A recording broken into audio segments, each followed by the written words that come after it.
नमस्कार and welcome to my YouTube channel English for All. This is Manish Rai. आज प्रस्तुत है वर्ग 12वीं के बच्चों के लिए स्टोरी ऑफ इंग्लिश से चुने हुए ऑब्जेक्टिव टाइप के क्वेश्चंस। जी बच्चों, वर्ग 12वीं के बच्चों के लिए स्टोरी ऑफ इंग्लिश से चुने हुए कुछ अति महत्वपूर्ण ऑब्जेक्टिव टाइप के प्रश्न एवं उनके उत्तर। बच्चों, यह स्टोरी ऑफ इंग्लिश से VVI ऑब्जेक्टिव टाइप क्वेश्चंस की ये पहली वीडियो है। ऐसी बहुत सारी वीडियोज आने वाले समय में मैं अपलोड करूंगा, लेकिन इससे पहले कि इस वीडियो की शुरुआत हो, आप प्लीज़ मेरे चैनल के प्लेलिस्ट पे आइए। वहाँ स्टोरी ऑफ इंग्लिश का जो हिंदी एक्सप्लेनेशन वाली जो वीडियो है ना, उसको अवश्य देखें। वो देखने के बाद इस ऑब्जेक्टिव टाइप क्वेश्चन आंसर वाली वीडियो देखें, तब आपके समझ में बातें बेहतर ढंग से आएंगी। तो आइए पहले क्वेश्चन की शुरुआत करते हैं। बच्चों, पूछता है कि which language is spoken by the maximum number of people in the world. आपको बताना है कि दुनिया में सबसे ज़्यादा लोगों के द्वारा बोली जाने वाली भाषा कौन है। जी बच्चों, which language is spoken by the maximum number of people in the world. दुनिया में, संसार में मैक्सिमम नंबर, सबसे ज़्यादा लोगों के द्वारा बोली जाने वाली भाषा कौन है। तो option A English, option B Hindi, C Chinese, D none of these. याद रखिएगा बच्चों कि संसार में सबसे ज़्यादा लोगों के द्वारा बोली जाने वाली भाषा है चाइनीज। जी, मैंड्रिन। याद रखिएगा, चाइनीज जिसको मैंड्रिन कहते हैं। अंग्रेजी जवाब कभी नहीं होगा, हमारी हिंदी कभी नहीं होगी बच्चों। सबसे ज़्यादा लोगों के द्वारा बोली जाने वाली भाषा है चाइनीज, जिसको मैंड्रिन कहा जाता है। तो ऑप्शन बी सही होगा। दूसरा कहता है हिंदी हैज़ खाली स्थान place in terms of the number of speakers. यानी बोलने वाले लोगों की संख्या की बात की जाए तो हिंदी का कौन सा स्थान है। तो आप याद रखेंगे बच्चों Hindi has the third place. जी, in terms of the number of speakers, बोलने वाले लोगों की संख्या को ध्यान में रखा जाए तो तीसरे स्थान पे आती है हमारी प्यारी हिंदी। जी बच्चों, हिंदी का दुनिया में तीसरा स्थान है। याद रखिए, चाइनीज़ मैंड्रिन का पहला स्थान है, हमारी हिंदी का तीसरा स्थान है ना। ये तीसरी सबसे ज़्यादा बोली जाने वाली भाषा है। तो क्वेश्चन नंबर 2 का आंसर होगा सी, थर्ड।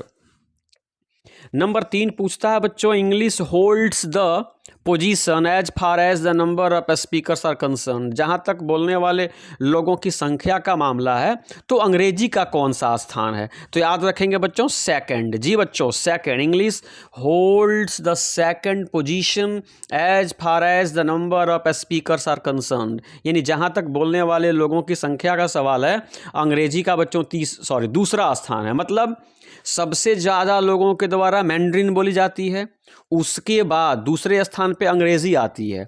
यानी संसार में दूसरी सबसे ज़्यादा बोली जाने वाली भाषा अंग्रेज़ी है और तीसरे स्थान पे हमारी हिंदी आती है। आप याद कर लेंगे। क्वेश्चन नंबर 4 कहता है कि how many periods are there in the history and growth of English. बच्चों, अंग्रेजी के विकास और अंग्रेजी के इतिहास को कितने कालखंडों में बांटा गया है। जी याद रखिएगा, how many periods are there in the history and growth of English. अंग्रेजी के हिस्ट्री और ग्रोथ में कितने पीरियड्स हैं, 1 है, 2 है, 3 है या कोई नहीं है। तो याद रखिएगा बच्चों, एकदम कान खोल के सुन लीजिए, 3 पीरियड्स हैं। जी बच्चों, 3 पीरियड्स, और इन तीनों पीरियड्स को ओल्ड इंग्लिश, मिडिल इंग्लिश और मॉडर्न इंग्लिश के नाम से जानते हैं। जी बच्चों, याद रखिए 3 पीरियड्स है, old English period, middle English period और मॉडर्न इंग्लिश पीरियड। आइए क्वेश्चन नंबर 5 पे चलते हैं।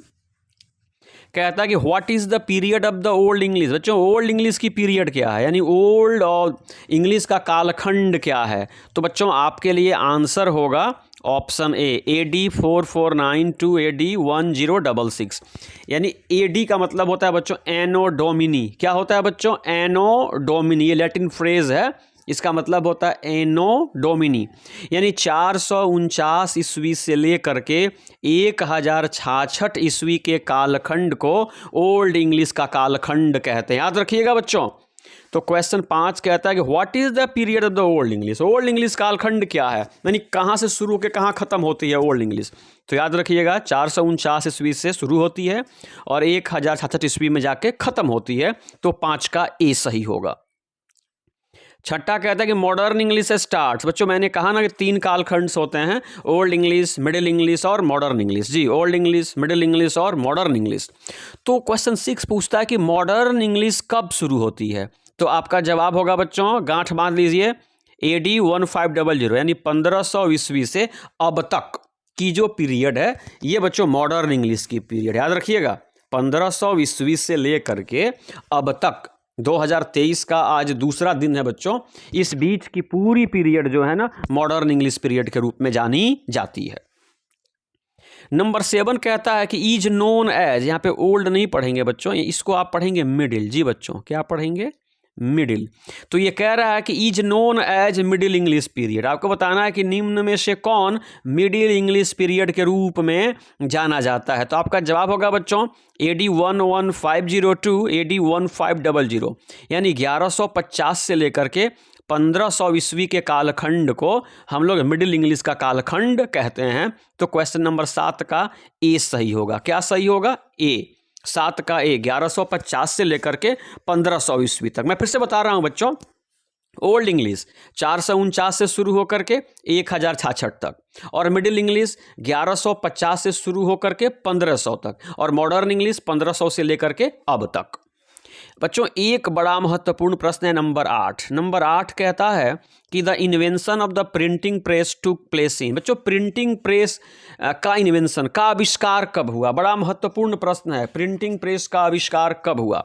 तो याद रखिएगा बच्चों 1476 ईस्वी में। जी बच्चों 1476 ईस्वी में प्रिंटिंग प्रेस को इन्वेंट किया गया।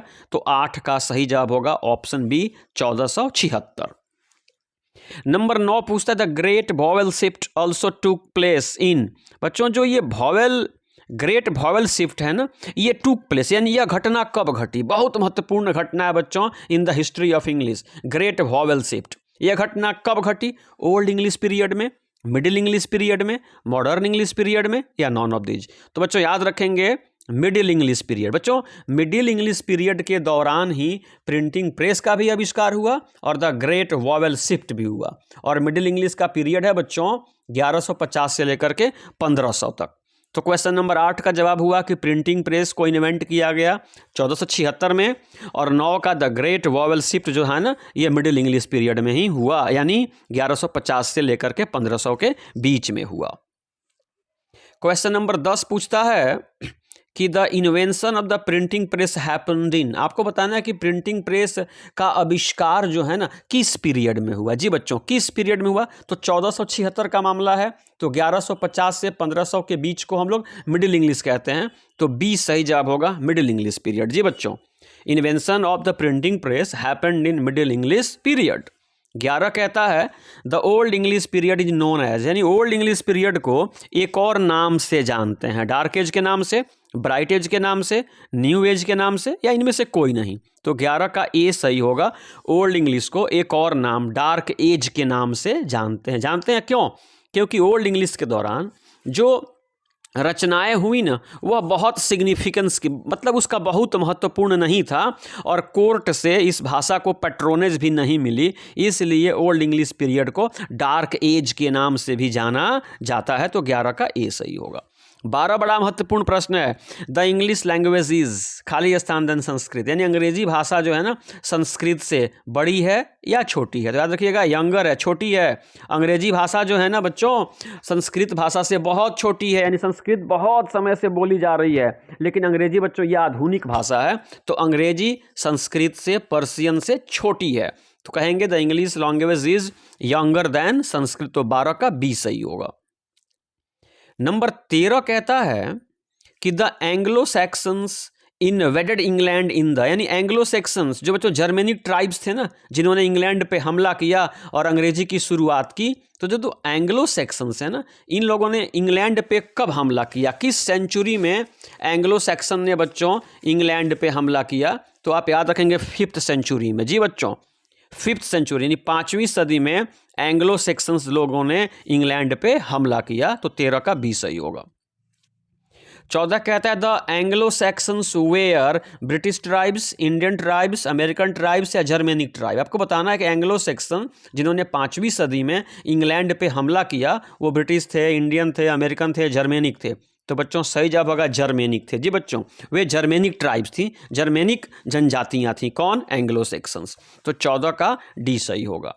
15 पूछता है कि English belongs to the ancient family of languages. आपको बताना है कि अंग्रेजी का संबंध निम्न में से किस भाषा के परिवार से है। अफ्रीकन फैमिली ऑफ लैंग्वेज से है, ब्रिटिश फैमिली ऑफ लैंग्वेज से है, इंडो यूरोपियन है या नॉन ऑफ दिस। सही जवाब होगा बच्चों 15 का से इंडो यूरोपियन। जी बच्चों, जो अंग्रेजी आप बोलते हैं ना, यह Indo European family of language है। इसी बच्चों इंडो यूरोपियन जो फैमिली ऑफ लैंग्वेज है, जैसे में जर्मेनिक भी आता है, लैटिन भी आता है, ग्रीक भी आता है, पर्शियन, संस्कृत, सब इसी में आते हैं। तो याद रखिएगा कि English belongs to the ancient Indo European family of language, यानी अंग्रेजी का संबंध Indo European family of language से है। नंबर 16 कहता है कि द जर्मेनिक इन्वेडर्स, यानी जो जर्मनी के जो आदिवासी जिन्होंने इंग्लैंड पे 5वीं सदी में हमला किया था ना, वे are called by the natives of England. England के स्थानीय लोग उन आक्रमणकारियों को जो जर्मनी से आकर के इंग्लैंड पे हमला किया था ना, क्या कहते थे? तो याद रखिएगा सैक्सन्स कहते थे। क्या कहते थे? सैक्सन्स। यानी जर्मेनिक ट्राइब्स जिन्होंने 5वीं सदी में इंग्लैंड पे हमला किया ना, तो इंग्लैंड के जो नेटिव्स थे, जो स्थानीय लोग थे, उन हमलावरों को सैक्सन्स कहते थे। क्या कहते थे? सैक्सन्स। तो 16 का बी सही होगा। 17 कहता है कि the Anglo Saxons called the natives of England. अब जो एंग्लो सैक्सन जिन्होंने 5वीं सदी में इंग्लैंड पे हमला किया और इंग्लैंड का नाम दिया, अंग्रेजी भाषा को जन्म दिया, तो वो जो एंग्लो सेक्शंस थे ना, वे इंग्लैंड के लोगों को क्या कहते थे? वेल्स कहते थे। क्या कहते थे? वेल्स कहते थे। देखिए बच्चों, इंग्लैंड के लोग आक्रमणकारियों को सेक्शंस कहते थे और जो सेक्शंस थे ना, वे इंग्लैंड के लोगों को वेल्स कहते थे। और अंतिम क्वेश्चन है आज का, there is a huge gap between. आपको बताना है कि अंग्रेजी जो 3 पीरियड में बांटी गई है, ओल्ड इंग्लिश, मिडिल इंग्लिश और मॉडर्न इंग्लिश, तो इन किन 2 पीरियड में ह्यूज गैप है, बहुत भारी क्या है बच्चों? गैप है। तो आपका जवाब होगा बच्चों ओल्ड इंग्लिश और मिडिल इंग्लिश। जी, old English and middle English के बीच करीब करीब बच्चों 100 वर्षों का फ़र्क है। ये फ़र्क इसलिए है कि उन 100 वर्षों में कोई महत्वपूर्ण रचनाएं, कोई महत्वपूर्ण गतिविधि या कोई महत्वपूर्ण क्रियाकलाप नहीं हुआ, इसलिए वो गैप बन गया। तो कह रहे there is a huge gap between, यानी ह्यूज गैप है किस में है? तो ओल्ड इंग्लिश और मिडिल इंग्लिश के बीच में। चूंकि ओल्ड इंग्लिश बच्चों 1066 में समाप्त मानी जाती है, लेकिन मिडिल इंग्लिश 1150 में शुरू मानी जाती है। तो बच्चों जो ये 94 वर्ष रहा ना, तो 94 वर्ष का ह्यूज गैप रहा ओल्ड इंग्लिश और मिडिल इंग्लिश में। तो ये 18वें प्रश्न का जवाब हुआ। एक बार फिर से बच्चों आप इस वीडियो को देखेंगे, 18 प्रश्नों को सावधानी पूर्वक सुनेंगे, उनका उत्तर को अपने जेहन में बनाए रखेंगे ताकि आगामी परीक्षा में आप बेहतर कर सकें। तो अगर आज की वीडियो पसंद आई हो तो प्लीज़ चैनल को सब्सक्राइब करें, वीडियो को लाइक करें, अपने मित्रों से भी शेयर करें, अपने सुझाव भी दें। और मैं प्रॉमिस करता हूँ कि नित्य रूप से स्टोरी ऑफ इंग्लिश पे मैं ऑब्जेक्टिव टाइप के क्वेश्चन आपकी सुविधा के लिए अपलोड करता रहूँगा। तो अपने प्यार बरसाते रहिए और 9 वर्ष मनाते रहिए। जय हिंद।